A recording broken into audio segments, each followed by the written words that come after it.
There is another big controversy, and this controversy is over a movie called Adipurush. It hasn't been released, but on the basis of a teaser or a trailer that was put out, many people are beginning to question whether it actually represents mythological figures in the right avatar, in the right light. The film is an adaptation of the Indian epic Ramayana.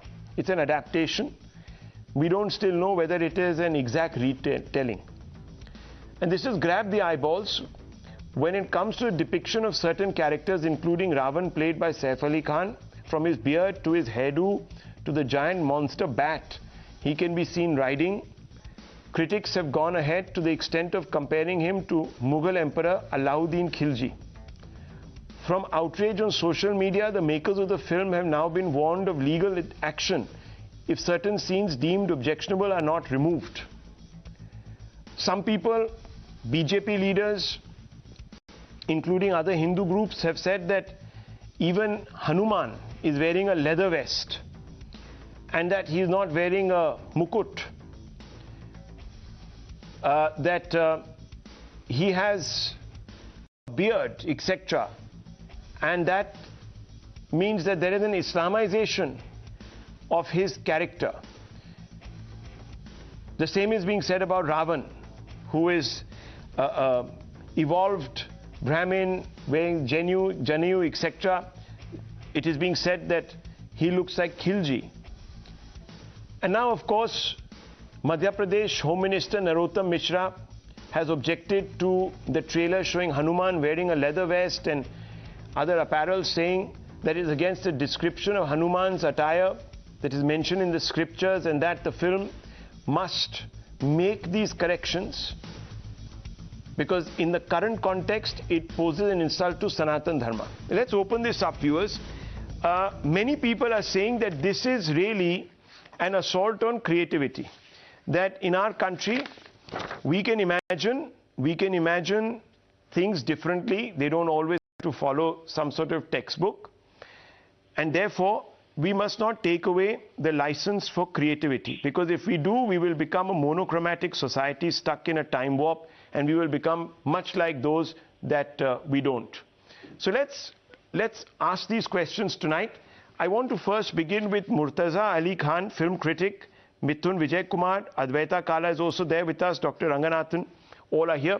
Let me first begin with you, Mr. Murtaza Ali Khan. What do you make of this controversy that has erupted? I agree that the film has not been released, so we don't know. But on the basis of some pictures that have emerged as part of the trailer, many people, especially on the Hindu side of the fence, are finding it contemptuous. Let's put it like that. See, even as kids, we are taught that never judge a book by its cover, and so this is a very premature assessment that this film is anti-Hindu or the portrayal is, completely, out of place. I personally feel that, the filmmaker Owen Rawat, he has a very good track record, and he's somebody who really is meticulous and puts years and years of research into a film. Like when I talked to him before the release of Tanaji, he told me that he, spent years in order to understand what kind of sword, a Rajput should wield, or what kind of sword a Maratha should wield, which sword should be curved and which should be straight. So he's that kind of person. So when he is doing research on a film like Adipurush, he's spending at least 3 to 5 years. And he's not just studying the Ramanand Sagar as we all revere it. I know the Ramanand Sagar version of Ramayana is something that I've also grown up watching. It's really, something that we all look up to. But there are so many versions of Ramayana. Ramayana is a very vast subject. So you cannot, pinpoint it that, okay,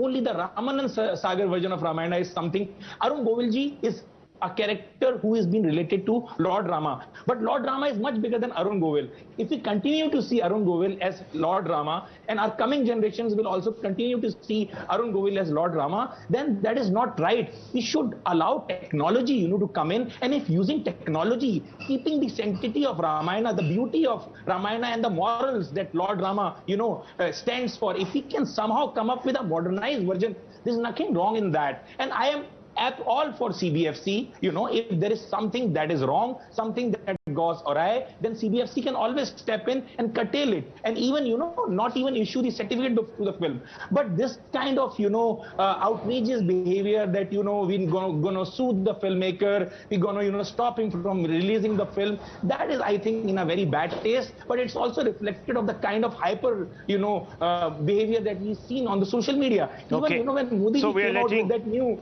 national emblem, we saw how people overreacted, and later on they realized that it was actually right. Okay, fair enough. I mean, there is an argument to say, Dr. Ranganathan, then how can we describe what Ravana actually looked like, or we sort of have a conception of it when there are no real pictures of him, etc. So if someone has sort of depicted him in the way that Saif Ali Khan's character sort of is depicted, then what's the problem? Why are we all getting our pants in a twist? Rahul, if that were the case, then would you be all right, or would Christians be all right with Jesus Christ being depicted as Alauddin Khilji, because no photograph exists of Jesus Christ as well? No. But, there are 2 points here, and I'd like to delve into them very briefly. Number one, as a free speech absolutist, you know my stand. I am never for banning any film, leave alone a book or a animation or any VFX or anything that's been done, because that's not, that is not what a civilized country or a democracy should do. One should have be able to cross all limits. If you disagree with something, then of course there are courts, but I'm not for that as well. I'm a free speech absolutist. Number two, having said that, am I not free to criticize when I see Ravana out here? Now, I'm showing you, this is how Ravana has been depicted, and this is the great NTR, playing the role of Ravana. Now, when I see suddenly Saif looking almost like, pardon me, but Osama bin Laden, then what NTR's depiction of Ravana is, I mean, I'm free to criticize that, and I've done it without saying that it should be boycotted or banned, and I think that's my right to say it. Secondly, there is a refreshing Twitter handle by the name of Gems of Bollywood, started by journalists Swati and an IITian Sanjeev, that has ruthlessly exposed what has been a Hindu-phobic and Hindu-missic bent of Bollywood since decades. Layered on top is this rampant selectivity, leave alone critiquing Islam. Bollywood hails and reveres it. Look, Hindus are tolerant and accepting of mocking. That's how great reforms have happened in his great religion. Samskara was a well-accepted film, although it was Congress that banned it. But to always selectively highlight Hinduism ills, to always mock only Hinduism, even though it's so-called evil people, displays a mindset of fear and awe of the other religion. That said, I reiterate, Rahul, there are multiple versions of Ramayana. Let this be one other version. That said, I am free to criticize this version, and that's all I'm doing. Yeah, of course you are free to criticize this version.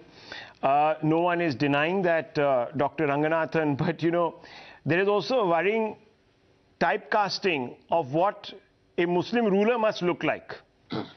We immediately jump to the conclusion that Khilji must look like this itself. Who knows? Maybe he was a very different looking character, because for us, he would never put tilak, he would never worship shivling. Why should it be that all Muslims need to be bearded? There are large number, even Saif Ali Khan, in his salad days or whatever you want to call him, was a very nice, clean-shaven man. So he was also as devout a Muslim as he is today or not, I don't know, I can't speak for him. But the fact is, Amir Khan never sported a big fuzzy beard, etc., and didn't wear a cap on his head. So, if anything, I mean, if you ask me personally, as a Muslim, I would feel a bit aggrieved that every demon has been typecast, to use your words, like a Khilji.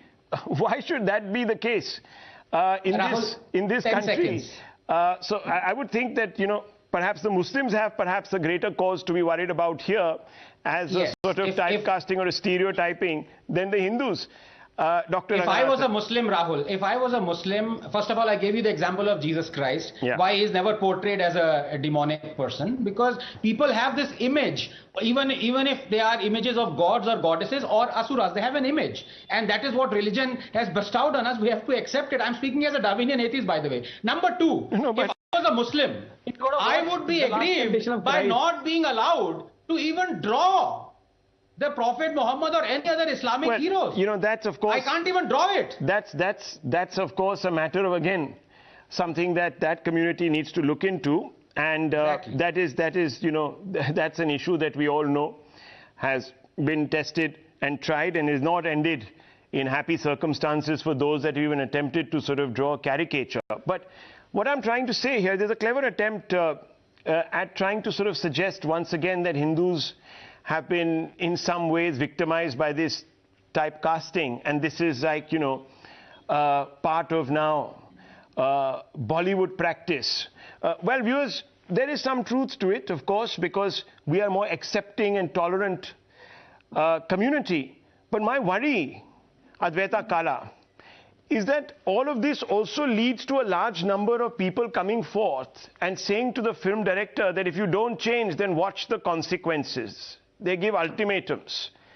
And if we all become so fastidious in some ways and rigid, then we lose the greatness of our own tradition. Remember, you would never have had the great Picasso, who showed, for example, one of the most revered figures in Christianity in a very different way. You would not contemplate that figure looking the way she is in the Cubist imagination. So who's to say what really should be, the straight-jacketed view of what X looks like, especially when we haven't seen those people? Ms. Kala. Absolutely, Anand, and I'm saying Anand, but Rahul, absolutely, it's imagine when Tulsidas wrote Ramcharitramanas. He wrote it in a colloquial kind of dialect, a dialect that is spoken in even today in my Nanihal. Now, the highbrows in that era must have been outraged. I can only imagine they must have said, "How dare he speak in this colloquial language and write this great story, this legend, this history in this language?" So, it's a consequence of the times. We have to accept that there is a new generation. They're going to be reintroduced to the Ramayana. I think that's wonderful. This is a minute and 30 seconds. We can't go crazy over a minute and 30 seconds. I've been on this debate since last evening because I'm also a screenplay writer. Right now, Rahul, on my Twitter handle, there is a fight and an argument going on amongst devout Hindus, presumably, where one is calling the other a Ravan apologist because they have a problem with how Ravan is being depicted. So we are an argumentative country. We are going to argue these points. I think the Lakshman Rekha, and I use this very seriously, is that you shouldn't do something with the intention to offend a faith. Now, looking at this, I don't see that there is any offense meant. Yes, it is a reimagination. Yes, from a creative point of view, I can say it's so derivative. It looks like the Marvel Universe. It looks like Planet of the Apes. It's so boring. It's so been there, done that. But that's a creative response. That isn't necessarily a response saying that I'm offended by it. I just think that you spent your money not very smartly, and you could have really created a world that was more Bharatiya. Mithun Vijayakar wants to come in. I just want to show you, viewers, this is Sousa's depiction of Christ. You might think it's a splotch of ink on paper, but that's the way he contemplated Christ, and I think we are richer for that great contribution of one of India's geniuses. Now, Mithun Vijaykumar, where do you come in on this? See, the subject they have chosen here is not some pulp fiction, but an ancient Hindu epic that deeply touches the sentiments of Hindus in this country. Now, when you're trying to recreate Ramayana, it must connect to the elements of the original story is all we are saying. We are not saying that, okay, this must be banned or something.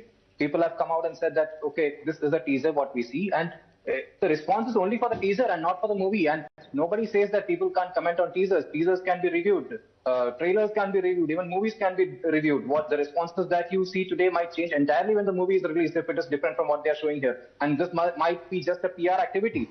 So now the problem is we have seen that, okay, Hindu community has been very tolerant, and all these creative liberty is always expressed with relation to the Hindu community. You have seen how goddess Kali was represented in a certain way. And the expression of creative freedom, why is it confined only to Hinduism? You see, Om Rawat is a very creative man, and I would love to see him doing creative explorations in the domain of, in the Islamic domain, in the Christian domain, and everywhere. And would he dare to do that? That's the bigger question. He wouldn't dare to do that. That's a fact. Because we have seen what happened to the French teacher when he only showed cartoons to his students. He was beheaded for showing the cartoons of Prophet Muhammad. So when one particular community is being tolerant to all the creative freedom and creative explorations, that community should not be targeted all the time, and their sentiments must be valued. Is all that we are saying at this point. Okay. Well, once again, viewers, the conversation comes down. Dr. Ranganathan, look, we can, okay, Murtaza Ali Khan also raising his hand. We can sort of talk a little bit about the depiction, unfair, of one community over the other. But let's not lose sight of the larger debate that we are having and the larger question that is being posed about artistic license. Yes, no, absolutely. And can I just reinforce what I said earlier, that I'm all for doing whatever you want to do, representing in whichever way you want to, any religion, any religious figure. And Hinduism have been so open about this. I mean, you look at Natya Shastra. That's why, may I please disagree with my great friend Advaita when she says that you should not mock religion, you should not offend a religion. Does she not support Salman Rushdie then? I support Salman Rushdie. So the fact of the matter is that one should have this freedom. This is what real creative freedom is. The problem, as the previous panelist said, Mithun, lies in hypocrisy. So if you were to just say कि भैया हमें बाकी सारे religion को वो करने से डर लगता है, we will do it only for Hinduism, we apologize, Hindus would be very open. They would say, all right, come to the table, criticize Hinduism, but at least you're not a hypocrite. Okay, well, viewers, remember that it's quite strange that while there is a raging controversy over the manner in which Ravana has been depicted, in a pandal in Bengal, certain people have been booked for depicting a leader of our freedom movement in a way that many people have found offensive. So those people have been booked, and of course the ecosystem will never talk about their creative license. And of course, if I say it, then people will say, of course, we know who you are. Your name is RSS, and therefore you are supporting this and that. So I don't even want to go there. But it's quite sad, viewers. It's quite sad that today we can't even bring ourselves to say that those people had some creative license and they made a pandal in the way they thought it should be. And if you say that, you risk the ire of the ecosystem and God alone knows who else. It's quite sad, viewers. And this is what really concerns me. Because there would be no imagination. There would be no contemplation. There would be no cartoons by R.K. Lakshman. If someone said, no, Nehru only has to be made to look like this, we're done for. Can you imagine? Think about it, viewers. Where would progress be? Where would creativity be? I'll leave it at that.